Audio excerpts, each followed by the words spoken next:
Hi ವೀಕ್ಷಕರೇ, ಎಲ್ಲರಿಗೂ ನಮಸ್ಕಾರ. ನೋಡಿ, ಸರ್ಕಾರದಿಂದ ಗೃಹಲಕ್ಷ್ಮಿ ಯೋಜನೆಯ ಪ್ರತಿಯೊಂದು ಫಲಾನುಭವಿಗಳಿಗೆ ಭರ್ಜರಿ ಗುಡ್ಡಿಸ್ನ ಕೊಟ್ಟಿದ್ದು, ಗೃಹಲಕ್ಷ್ಮಿ ಯೋಜನೆಯ 3 ತಿಂಗಳ 6,000 ಹಣ ಅಂದರೆ ಮಾರ್ಚ್, ಏಪ್ರಿಲ್ ಮತ್ತು ಮೇ ತಿಂಗಳ ಒಟ್ಟು 6,000 ಹಣನ ಕರ್ನಾಟಕದ 27 ಜಿಲ್ಲೆಗಳ ಪ್ರತಿಯೊಂದು ಫಲಾನುಭವಿಗಳಿಗೆ ನಾಳೆ ಶನಿವಾರ ಮೇ 17ರಿಂದ ಸರ್ಕಾರ ಜಮಾ ಮಾಡ್ತಾ ಇದೆ. ಅದೇ ರೀತಿ ಗೃಹಲಕ್ಷ್ಮಿ ಯೋಜನೆಯ 2,000 ಹಣನ ಪ್ರತಿ ತಿಂಗಳು 4,000 ಹಣಕ್ಕೆ ಏರಿಕೆ ಮಾಡ್ತಾ ಇದ್ದೀವಿ ಅಂತ ಕಾಂಗ್ರೆಸ್ನ ಸಚಿವರೊಬ್ಬರು ಮುಖ್ಯವಾದ ಮಾಹಿತಿನ ಕೊಟ್ಟಿದ್ದು, ನಿಮ್ಮ ಬ್ಯಾಂಕ್ ಖಾತೆಗೆ ಹೇಗೆ 4,000 ಹಣ ಜಮಾ ಆಗಲಿದೆ ಮತ್ತು ಸರ್ಕಾರದಿಂದ ಯಾವ ಜಿಲ್ಲೆಗಳಿಗೆ ಹಣ ಜಮಾ ಆಗ್ತಾ ಇದೆ ಅಂತ ನಾನು ನಿಮಗೆ ತಿಳಿಸ್ಕೊಡ್ತಾ ಇದ್ದೀನಿ. ಅದಕ್ಕಿಂತ ಮೊದಲು ನೀವೇನಾದ್ರೂ ಇನ್ನೂ ಕೂಡ ನನ್ನ ಚಾನಲ್ನ ಸಬ್ಸ್ಕ್ರೈಬ್ ಆಗಿಲ್ಲ ಅಂದರೆ ದಯವಿಟ್ಟು ಪ್ರತಿಯೊಬ್ಬರು ಚಾನಲ್ನ ಸಬ್ಸ್ಕ್ರೈಬ್ ಮಾಡ್ಕೊಳ್ಳಿ, ಹಾಗೆ ವಿಡಿಯೋಗೆ ಒಂದು ಲೈಕ್ನ ಕೊಡಿ. ಹೌದು ವೀಕ್ಷಕರೇ, ಗೃಹಲಕ್ಷ್ಮಿ ಯೋಜನೆಯ ಪ್ರತಿಯೊಂದು ಫಲಾನುಭವಿಗಳಿಗೆ ಸರ್ಕಾರದಿಂದ ಭರ್ಜರಿ ಗುಡ್ಡಿಸ್ನ ಕೊಟ್ಟಿದ್ದು, ನಿಮ್ಮ ಬ್ಯಾಂಕ್ ಖಾತೆಗೆ ಸರ್ಕಾರ 3 ತಿಂಗಳ 6,000 ಹಣನ ಜಮಾ ಮಾಡ್ತಾ ಇದೆ.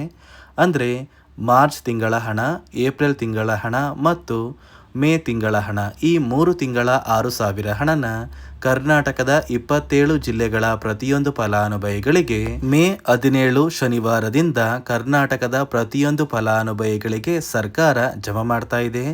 ಅದೇ ರೀತಿ ಈ ಗೃಹಲಕ್ಷ್ಮಿ ಯೋಜನೆಯ ಹಣದ ಜೊತೆಗೆ ನಿಮ್ಮ ಬ್ಯಾಂಕ್ ಖಾತೆಗೆ ಅನ್ನಭಾಗ್ಯ ಯೋಜನೆಯ ಕಳೆದ 5 ತಿಂಗಳ ಪೆಂಡಿಂಗ್ ಇರುವ 2,000 ಹಣ ಕೂಡ ಜಮಾ ಆಗ್ತಾ ಇದೆ.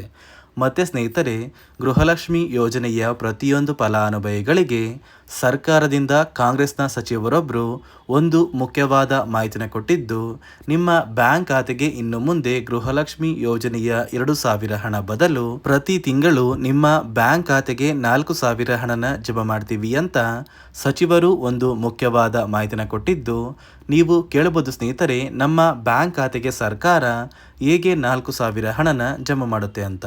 ನೋಡಿ ಸ್ನೇಹಿತರೆ, ಕಾಂಗ್ರೆಸ್ನ ಸಚಿವರೊಬ್ಬರು ಕೊಟ್ಟಿರುವಂತಹ ಒಂದು ಮಾಹಿತಿಯ ಪ್ರಕಾರ ಮುಂದೆ ಬರುವಂತಹ ಒಂದು ಲೋಕಸಭಾ ಚುನಾವಣೆಯಲ್ಲಿ ನೀವು ಮತ್ತೆ ಕಾಂಗ್ರೆಸ್ ಸರ್ಕಾರನ ಗೆಲ್ಲಿಸಿದ್ರೆ, ಅಂದರೆ ನೀವು ಕಾಂಗ್ರೆಸ್ ಸರ್ಕಾರಕ್ಕೆ ಮತ ನೀಡಿ ಕಾಂಗ್ರೆಸ್ ಸರ್ಕಾರನ ಗೆಲ್ಲಿಸಿದ್ರೆ, ಸದ್ಯಕ್ಕೆ ಗೃಹಲಕ್ಷ್ಮಿ ಯೋಜನೆಯ 2,000 ಹಣ ಏನು ಪಡ್ಕೋತಾ ಇದ್ದೀರಾ, ಈ 2,000 ಹಣನ ಪ್ರತಿ ತಿಂಗಳು 4,000 ಹಣಕ್ಕೆ ಏರಿಕೆ ಮಾಡ್ತೀವಿ ಅಂತ ಸಚಿವರು ಮುಖ್ಯವಾದ ಮಾಹಿತಿನ ಕೊಟ್ಟಿದ್ದು, ಸದ್ಯಕ್ಕೆ ನಿಮ್ಮ ಬ್ಯಾಂಕ್ ಖಾತೆಗೆ ಪ್ರತಿ ತಿಂಗಳು 2,000 ಹಣ ಜಮಾ ಆಗ್ತಾ ಇದೆ. ನೋಡಿ, ಗೃಹಲಕ್ಷ್ಮಿ ಯೋಜನೆಯ 3 ತಿಂಗಳ 6,000 ಹಣನ ಮೇ 17ರಿಂದ ಸರ್ಕಾರ ಜಮಾ ಮಾಡ್ತಾ ಇದ್ದು, ನಿಮ್ಮ ಬ್ಯಾಂಕ್ ಖಾತೆಗೆ ನೀವು ಈ 6,000 ಹಣನ ಪಡ್ಕೋಬೇಕು ಅಂದರೆ ಸರ್ಕಾರ 5 ಹೊಸ ನಿಯಮಗಳನ್ನ ಜಾರಿಗೆ ತಂದಿದ್ದು, ಈ 5 ನಿಯಮಗಳ ಆಧಾರದ ಮೇಲೆ ನಿಮ್ಮ ಬ್ಯಾಂಕ್ ಖಾತೆಗೆ ಹಣ ಜಮಾ ಆಗಲಿದೆ.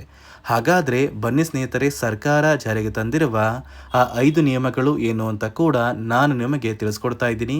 ಅದಕ್ಕಿಂತ ಮೊದಲು ನಾಳೆ ಶನಿವಾರ ಮೇ 17ರಂದು ಕರ್ನಾಟಕದ ಯಾವ ಜಿಲ್ಲೆಗಳಿಗೆ ಸರ್ಕಾರ ಹಣ ಜಮಾ ಮಾಡ್ತಾ ಇದೆ ಅಂದರೆ, ಮೊದಲಿಗೆ ಬಾಗಲಕೋಟೆ, ಬೆಂಗಳೂರು ನಗರ, ಬೆಂಗಳೂರು ಗ್ರಾಮಾಂತರ, ಬೆಳಗಾವಿ, ಬಳ್ಳಾರಿ, ಬೀದರ್, ವಿಜಯನಗರ, ಚಾಮರಾಜನಗರ, ಚಿಕ್ಕಬಳ್ಳಾಪುರ, ಚಿಕ್ಕಮಗಳೂರು, ಚಿತ್ರದುರ್ಗ, ದಕ್ಷಿಣ ಕನ್ನಡ, ದಾವಣಗೆರೆ, ಧಾರವಾಡ, ಗದಗ, ಕಲಬುರಗಿ, ಹಾಸನ, ಹಾವೇರಿ, ಕೊಡಗು, ಕೋಲಾರ, ಕೊಪ್ಪಳ, ಮಂಡ್ಯ, ಮೈಸೂರು, ರಾಯಚೂರು, ರಾಮನಗರ, ಶಿವಮೊಗ್ಗ, ತುಮಕೂರು, ಉಡುಪಿ, ಉತ್ತರ ಕನ್ನಡ, ಯಾದಗಿರಿ ಮತ್ತು ಬಿಜಾಪುರ, ಈ 27 ಜಿಲ್ಲೆಗಳ ಪ್ರತಿಯೊಂದು ಫಲಾನುಭವಿಗಳಿಗೆ ಸರ್ಕಾರ ಗೃಹಲಕ್ಷ್ಮಿ ಯೋಜನೆಯ ಒಟ್ಟು 3 ತಿಂಗಳ 6,000 ಹಣನ ಜಮಾ ಮಾಡ್ತಾ ಇದ್ದು, ಪ್ರತಿಯೊಂದು ಫಲಾನುಭವಿಗಳು ಮೇ 20ರಷ್ಟರಲ್ಲಿ ನಿಮ್ಮ ಬ್ಯಾಂಕ್ ಖಾತೆಗೆ ಈ 6,000 ಹಣನ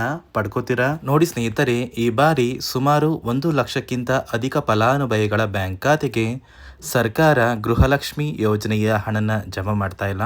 ಕಾರಣ ಏನು ಅಂದರೆ, ನಿಮ್ಮ ಬ್ಯಾಂಕ್ ಖಾತೆಗೆ ಡಿಬಿಟಿ ಮೂಲಕ ಹಣ ಜಮಾ ಮಾಡುವಂತಹ ಸಂದರ್ಭದಲ್ಲಿ ಸರ್ಕಾರ ಸಾಕಷ್ಟು ಫಲಾನುಭವಿಗಳ ಒಂದು ಬ್ಯಾಂಕ್ ಖಾತೆಗೆ ಹಣ ಜಮಾ ಮಾಡೋದನ್ನು ಕ್ಯಾನ್ಸಲ್ ಮಾಡಿದೆ.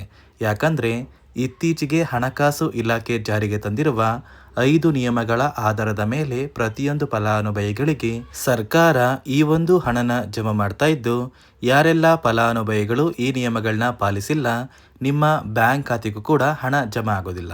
ಹಾಗಾದರೆ ಬನ್ನಿ ಸ್ನೇಹಿತರೆ, ಸರ್ಕಾರ ಜಾರಿಗೆ ತಂದಿರುವ ಆ 5 ಹೊಸ ನಿಯಮಗಳು ಏನು ಅಂತ ನಾನು ನಿಮಗೆ ತಿಳಿಸ್ಕೊಡ್ತಾ ಇದ್ದೀನಿ.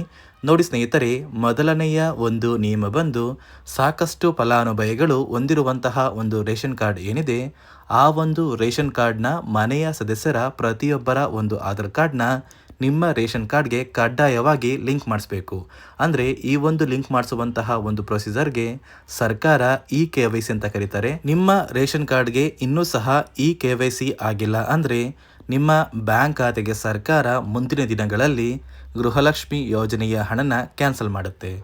ಅದೇ ರೀತಿ ಎರಡನೆಯ ಒಂದು ನಿಯಮ ಬಂದು ಸಾಕಷ್ಟು ಫಲಾನುಭವಿಗಳು ಕಳೆದ 3 ತಿಂಗಳಿಂದ ಸರ್ಕಾರದಿಂದ ಬರ್ತಾ ಇರುವಂತಹ ಒಂದು ರೇಷನ್ ಏನಿದೆ, ಅಂದರೆ ಉಚಿತ ಅಕ್ಕಿ ಏನಿದೆ, ಈ ಒಂದು ರೇಷನ್ನ ಪಡ್ಕೋತಾ ಇಲ್ಲ. ಒಂದು ವೇಳೆ ಕಳೆದ 3 ತಿಂಗಳಿಂದ ನೀವು ರೇಷನ್ನ ಪಡ್ಕೊಂಡಿಲ್ಲ ಅಂದರೆ ಸರ್ಕಾರ ನಿಮ್ಮ ಬಳಿ ಇರುವಂತಹ ಒಂದು ರೇಷನ್ ಕಾರ್ಡ್ನ ಕ್ಯಾನ್ಸಲ್ ಮಾಡುತ್ತೆ. ನಿಮ್ಮ ರೇಷನ್ ಕಾರ್ಡ್ನ ಸರ್ಕಾರ ಕ್ಯಾನ್ಸಲ್ ಮಾಡಿದರೆ ನಿಮ್ಮ ಬ್ಯಾಂಕ್ ಖಾತೆಗೆ ಗೃಹಲಕ್ಷ್ಮಿ ಯೋಜನೆಯ ಹಣ ಇರ್ಬೋದು ಮತ್ತು ಸರ್ಕಾರದಿಂದ ಬರುವಂತಹ ಒಂದು ಸೌಲಭ್ಯಗಳನ್ನ ನೀವು ಕಳ್ಕೋಬೇಕಾಗುತ್ತೆ.